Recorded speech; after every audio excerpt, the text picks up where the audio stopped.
Informasi berikutnya, memasuki awal bulan Juni, harga ayam potong di pasaran Kota Palembang normal di angka Rp25.000 per kilogram.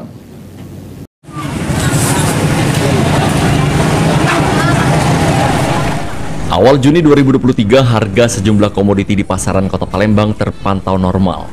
Pedagang di pasar 26 Ilir Palembang mengatakan, pada pekan pertama Juni 2023, harga komoditi kini sudah kembali normal atau turun ketimbang pada bulan kemarin.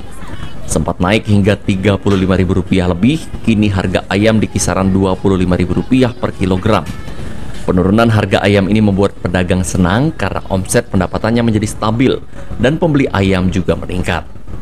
Menurun ini, karena kemarin sampai 25, karena ini sudah mulai naik karena dia sudah stabil kan, harga ayam ini tergantung ini ya, dari agen. Kalau modelnya tinggi ya gitu tetap naik ya. Kalau dia turun ya nurun, ikuti harga dari agen.